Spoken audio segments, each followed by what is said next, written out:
On December 14, 2025, a community gathering in Sydney became the focus of a major investigation.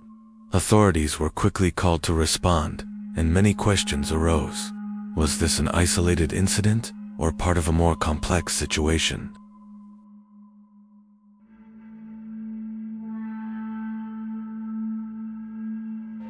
The event had drawn families and friends together in celebration. Security measures were in place, and the evening seemed calm and ordinary. But shortly after the event began, emergency services were called to respond to a serious situation. Local authorities acted quickly, and hospitals activated their emergency protocols. By the end of the evening, officials confirmed that the community had been deeply affected.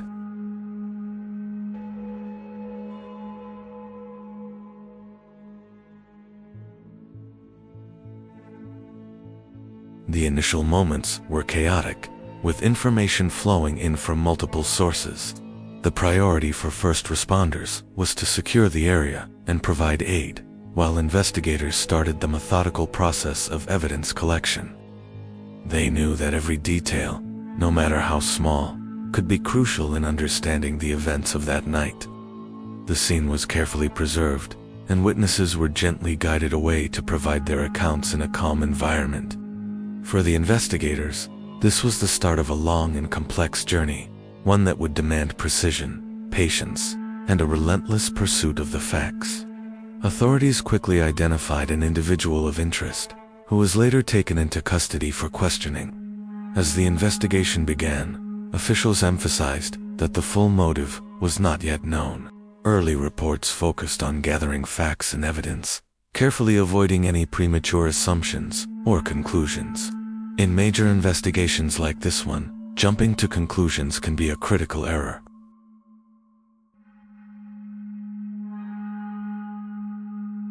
Therefore, each piece of evidence, from witness statements to forensic data, must be meticulously collected, cataloged, and verified. The process is slow and deliberate, designed to build a solid, factual foundation for the case. Investigators had to explore their background, their connections, and their activities leading up to the incident. This phase is about asking questions, not providing answers. It's a painstaking process of elimination and verification, where every theory is tested against the hard evidence. Only through this disciplined approach can authorities hope to uncover the truth and ensure that justice is served based on facts, not speculation. As investigators reviewed the events leading up to the incident, they began to reconstruct a timeline. This involved mapping out the movements, communications, and records of the individual under investigation. One particular aspect that drew their attention was international travel that occurred prior to the evening. Officials noted a specific trip that became a key part of the inquiry. Authorities were quick to make it clear that travel itself is not evidence of wrongdoing. Millions of people cross borders every day for legitimate reasons. However, in the context of a major investigation, understanding a person's movements is a standard and necessary step. It helps to build a complete picture of their activities and potential contacts. Investigators look at where the person went, who they might have met, and the purpose of their travel. This information can help to either rule out or explore potential connections to the incident. It's another piece of the puzzle, and at this early stage, every piece is valuable. The focus remains on gathering information without prejudice, allowing the facts to guide the direction of the investigation. International travel often prompts coordination with authorities abroad. In this case, investigators began to review movements, contacts, and other relevant records, working to determine whether there were any external connections to the incident. This kind of international cooperation is standard procedure in investigations with a global dimension. Law enforcement agencies share information through established channels, helping each other to track down leads that cross borders. The process involves checking travel manifests, reviewing communications, and looking for any links to known individuals or groups in other countries. It's a complex and sensitive task, requiring careful diplomacy and strict adherence to legal protocols. Officials have not confirmed any organizational involvement in the Sydney incident. So far, no group has claimed responsibility. The inquiry remains focused on the evidence at hand, and investigators are careful not to be swayed by unverified claims or theories. The goal is to follow the facts wherever they may lead, whether that's to a lone individual or to a wider network. At this point, all possibilities are being explored, but no conclusions have been reached. The search for connections continues, guided by a commitment to uncovering the truth. Authorities are now examining the broader context of the incident. Questions about possible motives remain wide open, whether they were personal, ideological, or something else entirely. Understanding why an event like this happens is one of the most challenging aspects of any investigation. Investigators are not making assumptions. They are continuing to gather evidence, interview witnesses, and review all available information. A motive isn't just a label. It's a complex web of factors that could include personal history, psychological state, recent life events, and potential external influences. To explore these possibilities, investigators delve into the suspect's life, looking for clues in their digital footprint, their personal relationships, and their financial records.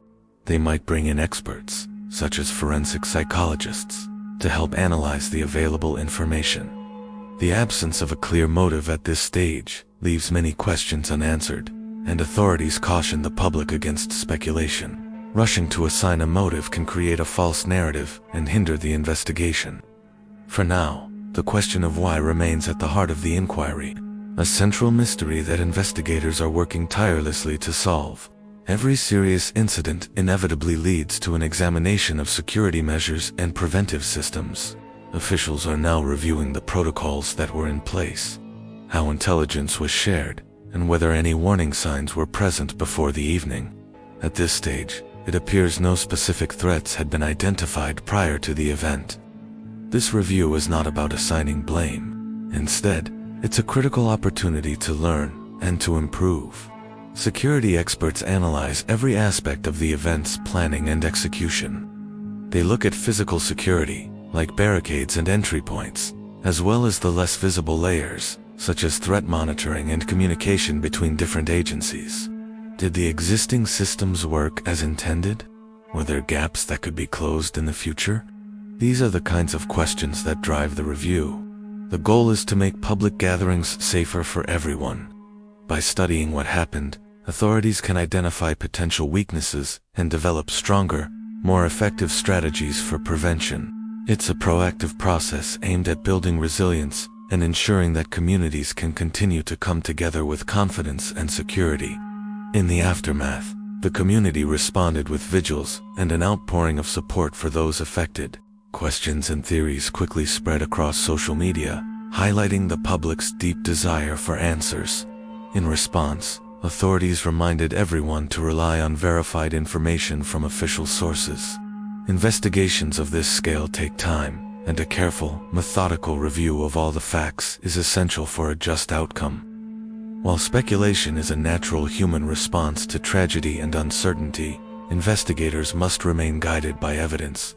The digital age means that information and misinformation can travel around the world in an instant.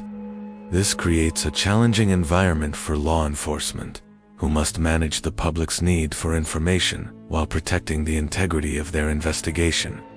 Releasing details prematurely could compromise the case, while saying too little can fuel rumors. It's a delicate balance.